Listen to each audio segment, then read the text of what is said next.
In just 34 seconds, $4.7 million in classified surveillance contracts. Deborah Ross didn't back down. She slammed her folder on the mahogany desk. Cameras zoomed closer. The entire House Intelligence Committee froze. What did Ross uncover that made the FBI director's career crumble live on C-SPAN? At exactly 2:14 p.m. on March 15, 2025, the chamber buzzed with tension. Reporters lined the walls like vultures. Kash Patel walked in like an investigator who had seen too many lies. His black suit crisp, FBI badge, gleaming, encrypted USB drives stacked beside classified memos. Across from him sat Deborah Ross, the Congresswoman from North Carolina, her jaw clenched with determination. She had spent 47 days preparing for this moment. Her American flag pin caught the overhead lights as she shuffled through briefing folders marked top secret. The room reeked of political warfare. Patel's evolution from calm to aggressive was about to begin. Ross's confidence would soon turn defensive. Neither knew that within 6 minutes, one career would end and another would be forever changed. This was no ordinary oversight hearing. This was an execution disguised as democracy. Director Patel, Ross began, her voice cutting through the silence like a blade. You've testified that the FBI operates independently from political influence. Is that still your position? Patel leaned forward, his hands steady on the witness table. Congresswoman, the Federal Bureau of Investigation serves the American people and the Constitution, period. His response was calculated, professional, too professional. Ross's eyes narrowed. She had been waiting for this exact deflection. Then explain Operation Crimson Shield. The chamber erupted in whispers. Even C-SPAN cameras seemed to pause. Patel's face remained stone, but his knuckles whitened as he gripped his prepared statement. I'm not familiar with that designation. Congresswoman. Ross smiled. It was the smile of a prosecutor who already knew the defendant was lying. 47 seconds passed. Let me refresh your memory. She opened her folder with deliberate precision. Operation Crimson Shield, authorized January 28th. Budget allocation of primary objective, surveillance of Trump campaign critics and Democratic officials. Patel's professional demeanor cracked slightly. Congresswoman, I cannot comment on ongoing operations or discuss classified materials in this setting. The room's energy shifted. Reporters leaned forward. Democratic committee members exchanged glances that said they smelled blood. Ross wasn't finished. Mr. Patel, when you were confirmed as FBI director, you swore an oath. Do you remember that oath? Patel straightened his tie, a nervous gesture that cameras captured in crystal clarity. Of course, I remember my oath. To support and defend the Constitution of the United States against all enemies, foreign and domestic. Correct? Yes. Ross pulled out a second document. Then explain this internal memo dated February 12, 2025. Subject line, Priority Target Assessment.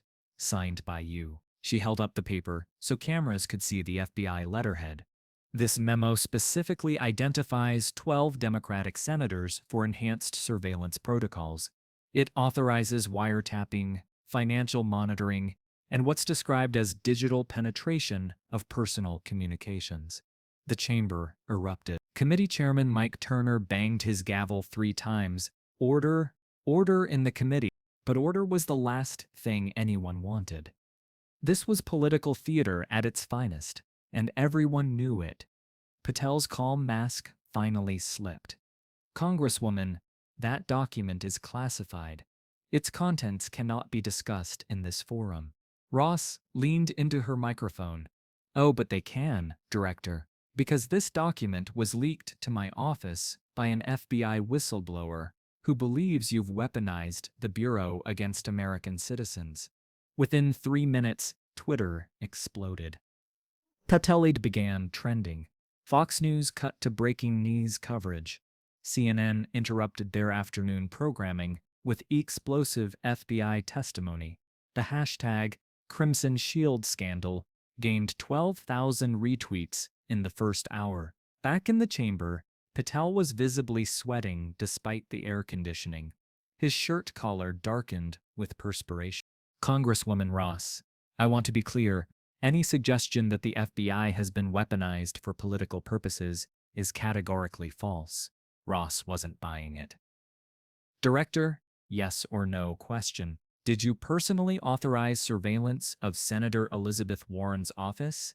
Silence. 4 seconds. Cameras zooming. I cannot comment on specific operations. Did you authorize surveillance of Senator Bernie Sanders' campaign communications? Another pause. Patel's face drained of color. Again, I cannot comment. What about Senator Chuck Schumer's financial records? Ross was building momentum like a prosecutor delivering a closing argument. Each question hit harder than the last. Patel's responses became shorter, more defensive. His evolution from FBI director to political target was happening live on national television. Behind him, his legal advisors were frantically typing on their phones. The administration's damage control machine was already spinning into overdrive. Ross pulled out her final piece of evidence. The room sensed this was the kill shot. Director Patel, I have here a phone recording from March 8th, a conversation between you and former President Trump. Would you like me to play it for the committee? Patel's composure shattered completely. His face went pale as paper. That would be illegal wiretapping. Actually, Director, it's not, because this recording was made by President Trump himself and provided to my office by a source close to the administration. The silence in the room was deafening. Even the cameras seemed to hold their breath. Ross continued, in this recording, the former president specifically asks you to investigate, and I quote, every Democrat who voted for my impeachment. You respond by saying, and I quote again, consider it done, sir. The FBI serves at your pleasure. Gasps rippled through Congress. Republican committee members looked like they'd been slapped. Democratic members tried to hide their satisfaction, but failed miserably. Patel's career wasn't just ending, it was imploding in real time on live television. Play the recording, Ross commanded. The committee's audio technician looked to Chairman Turner, who nodded reluctantly. Trump's voice filled the chamber. Kash, these Democrats need to pay. Every one of them who voted against me. Patel's voice, clear as crystal. Mr. President, the FBI has extensive capabilities. Consider it done, sir. The FBI serves at your pleasure. Another voice unidentified. What about the legal restrictions? Patel again? Legal restrictions are for people who lack imagination. The recording stopped. The chamber was silent as a tomb. Patel sat frozen, his career vaporizing before 47 million viewers. His hands trembled uncontrollably. Ross leaned back in her chair with the satisfaction of a hunter who had just bagged the biggest trophy of her career. Director Patel, do you still maintain that the FBI operates independently from political influence? Patel opened his mouth, but no words came. His hands trembled as he reached for his water glass. The man who had walked in confident and composed now looked like a defendant facing a death sentence. Chairman Turner called for a 15-minute recess, but the damage was done. Within minutes, Patel Resign Now was trending on Twitter. Cable news networks were already calling it the most devastating congressional testimony since Watergate. Political commentators compared it to the Army McCarthy hearings. Fox News anchors looked visibly uncomfortable, defending the indefensible. CNN's Wolf Blitzer called it a career-ending moment captured in real time. The White House press secretary's phone was buzzing non-stop with requests for comment. Republican senators who had voted to confirm Patel were already distancing themselves. Democratic fundraising emails went out within 30 minutes, capitalizing on the moment. The FBI Agents Association released a statement expressing deep concern about the testimony. Former FBI Director James Comey tweeted simply, "The Bureau deserves better." The recording had done what months of speculation couldn't. It provided undeniable proof that the nation's premier law enforcement agency had been turned into a political weapon. When the hearing resumed, Patel looked like a broken man. His legal team had clearly advised him to invoke the Fifth Amendment, but the political calculation was impossible. Pleading the Fifth would confirm everything Ross had alleged. Continuing to deny would make him look delusional. He chose a third option, deflection and deflection alone. "Congresswoman, I've devoted my career to public service. I've served Republican and Democratic administrations with equal dedication." Ross wasn't having it. "Director, that recording speaks for itself. The American people heard what they heard. Will you resign?" The question hung in the air like smoke from a fired gun. Patel's response would determine not just his own fate, but the future of the FBI itself. "I serve at the pleasure of the president," he finally said. It was the wrong answer. Ross pounced immediately. "Which president, Director? The current one, or the former one who just ordered you to weaponize federal law enforcement?" The trap was complete. No matter how Patel answered, he was finished. The aftermath was swift and merciless. By 5 p.m., Patel Must Go had over 100,000 tweets. By 7 p.m., 3 Republican senators had called for his resignation. By 9 p.m., the White House issued a statement saying President Biden was reviewing the situation. Patel's resignation letter was submitted at 11:47 p.m. that same day. It was brief. Effective immediately, "I resign my position as Director of the Federal Bureau of Investigation. I maintain my innocence of any wrongdoing, but recognize that my continued service would be a distraction from the Bureau's vital mission." The letter fooled no one. Political careers don't survive recordings like that. Trump himself distanced from Patel within hours. The FBI immediately began an internal investigation. The Justice Department opened a criminal inquiry into potential violations of civil rights laws. Congress announced hearings into the entire Operation Crimson Shield program. 17 FBI agents requested transfers rather than serve under tainted leadership. The scandal would dominate headlines for months, but the core damage was done in just 34 seconds of audio that revealed the truth behind closed doors. Deborah Ross became a political superstar overnight. Democratic fundraisers called her the FBI Slayer. Cable news shows fought to book her first. Political magazines put her on their covers with headlines like "The Woman Who Saved Democracy." Her congressional website crashed from traffic. Her Twitter following increased by 200,000. But Ross knew the real victory wasn't personal fame. It was institutional accountability. The FBI would recover from Patel's leadership, but only because Congress had done its job. Sometimes the strongest weapon isn't a badge or a subpoena, she told reporters outside the Capitol. It's truth, archived and revealed at the right second. The recording had been the smoking gun, but Ross's preparation and prosecutorial precision had been the bullets. She had studied Patel's background, identified the weak points, and struck with surgical precision.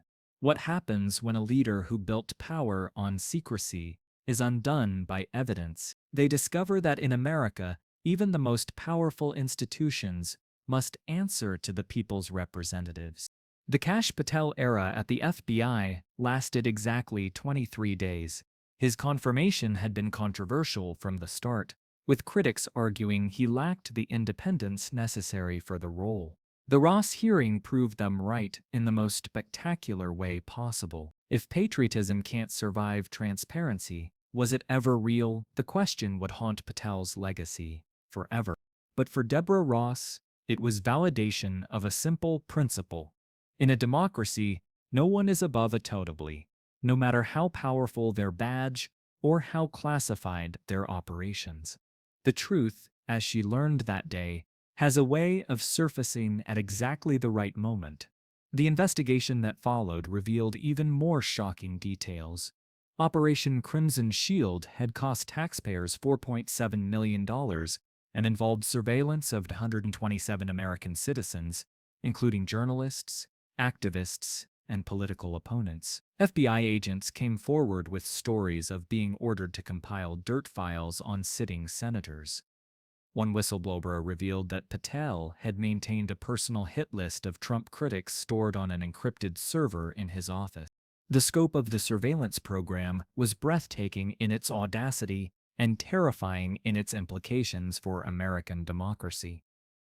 Text messages recovered from Patel's personal phone showed him bragging to Trump loyalists about having compromat on half of Congress. He had weaponized the Bureau's counterintelligence capabilities to serve political vendettas rather than national security. The scope of the surveillance program was breathtaking in its audacity and terrifying in its implications for American democracy.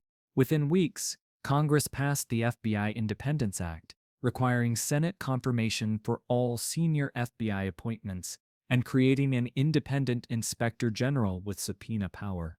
Patel's downfall became a cautionary tale taught in law schools and government ethics courses.